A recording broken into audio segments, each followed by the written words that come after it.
Hi all, Rick here, and looking into its over 50 years of history, Star Trek does have many little and large plot holes and contradictions, which is understandable. There is a lot of lore to juggle. One of the worst contenders is Star Trek Voyager, that necessitated a weekly reset of the show's status quo. For a lone Federation starship isolated in the Delta Quadrant and struggling to make it home, the fact that it suffers little in the way of consistent damage or resource depletion I think is a little strange. However, there is one plot hole that gets pointed out a lot that I don't think is actually a big deal. That is, the number of shuttlecraft that the Federation vessel seems to maintain, even as they get destroyed or damaged as the series progresses. But I think there is an in-universe explanation, and what's more, one that is supported by evidence within the shows itself. So let's look at this in detail. For the usual Federation vessel, shuttlecraft are small auxiliary craft that are part of a starship's inventory and can be restocked at starbases or outposts, maybe even delivered to a vessel out on patrol. The amount of shuttles carried depends on the type of vessel. For example, the Galaxy-class USS Enterprise D can carry a complement of around 20 to 25 craft, with a minimum of at least 11 prepped for duty at any one time. The USS Voyager, however, is an Intrepid class, a lot smaller than the gigantic Enterprise at only 345 metres long, and whereas the Enterprise was estimated to have almost a dozen ready to fly at any one time, the Voyager was required to house 2. These launch from the shuttle bay that occupies decks 9 and 10 at the very rear of the main hull. The ship utilised these craft to perform a variety of tasks. As Voyager continues its odyssey across the stars, one chief goal that is always prevalent is that the starship is always in motion, frequently at warp, moving ever closer to home parsec by parsec. So in order to avoid compromising its forward progress, the shuttles were deployed ahead to scout out new routes or resources, or sent on courses and excursions that would be considered too much of a detour for the main vessel. These scouting missions were a requirement for the crew, as the Intrepid design only carried enough fuel reserves to last for 3 years at most. So resource acquisition became something of a necessity for them. Well, clearly we see more than 2 shuttles in use throughout the shows, and there are even 4 types of shuttles deployed from the mothership. Type 2s, Type 6, 8s, 9s are all seen, not to mention the Delta Flyer, so if the bay is only big enough to support 2 active small craft, where are the others coming from? Either the Intrepid has 2 active craft, and then a whole myriad in storage somewhere taking up a lot of room, or they're acquiring them from somewhere else. Considering the ship's situation as being the only Federation vessel for 70,000 light years-ish, equinox, this too is unlikely. So that leaves us with another option. Q did it. No, more likely the crew of the ship manufactured replacements. But could they? Well, the Intrepid-class starship was a rapid deep space vessel, so maybe it was deemed a necessity that the creation of new auxiliary craft on the fly would aid in its mission profiles. That seems a little odd though, as Voyager was capable of planetary landings and expected to be able to return to Federation space quickly, as it was the fastest vessel in the fleet, frequently. Hence the lack of luxuries on the ship. So that doesn't quite add up to me, but ignoring that for now, what would it take to make a new shuttlecraft then? There's a lot of circuitry and materials that go into the manufacture of such a vessel.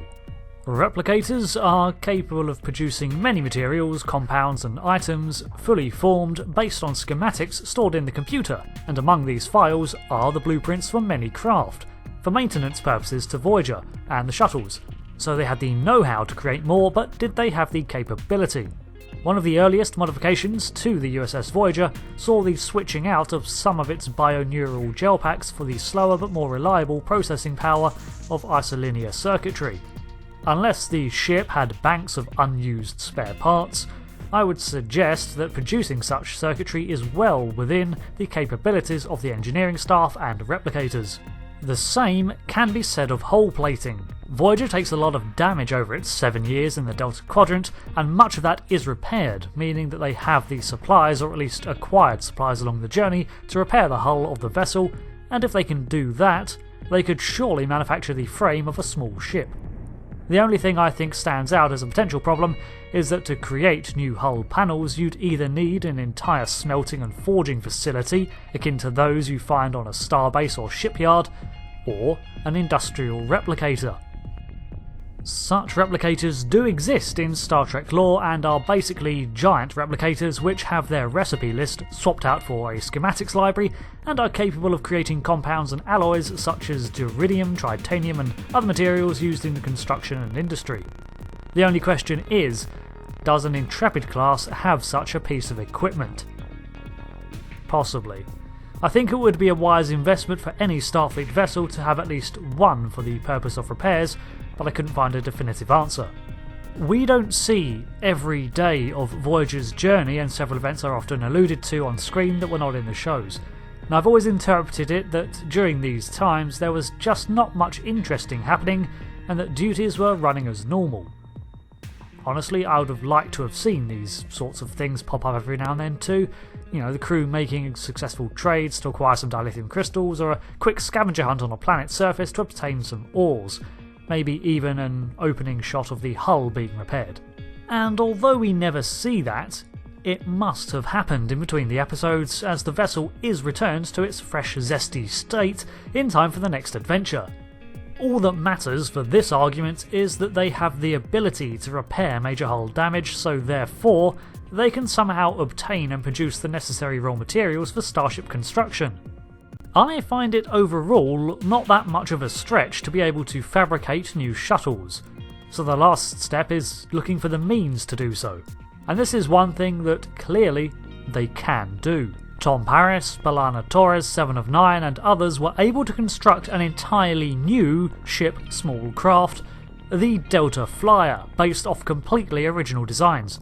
This vessel was constructed at the rear of the shuttle bay over a maintenance pit and built within days in a race against the Malon. The Flyer not only included a lot of Starfleet design aspects, but also completely new components shaped by Borg influences and other advancements discovered by Voyager in the Delta Quadrant. I'd argue that it would be much simpler to create something built from tried and true design plans, such as a Class 8 shuttlecraft, than the Flyer. So if they could accomplish that, then the former would be a piece of cake. So yeah, the Intrepid class has a fully equipped shuttle maintenance bay that seems completely capable of housing the construction of new vessels from scratch. They have the know-how, and must routinely have gathered the materials required to keep the starship operational, so therefore would have been able to dedicate some of these resources to the construction of new craft. The only snag really is that I don't think the capability to manufacture a new auxiliary craft was expected to be required for the Intrepid design, because they were so fast that they should never have been in a situation where resupply was impossible.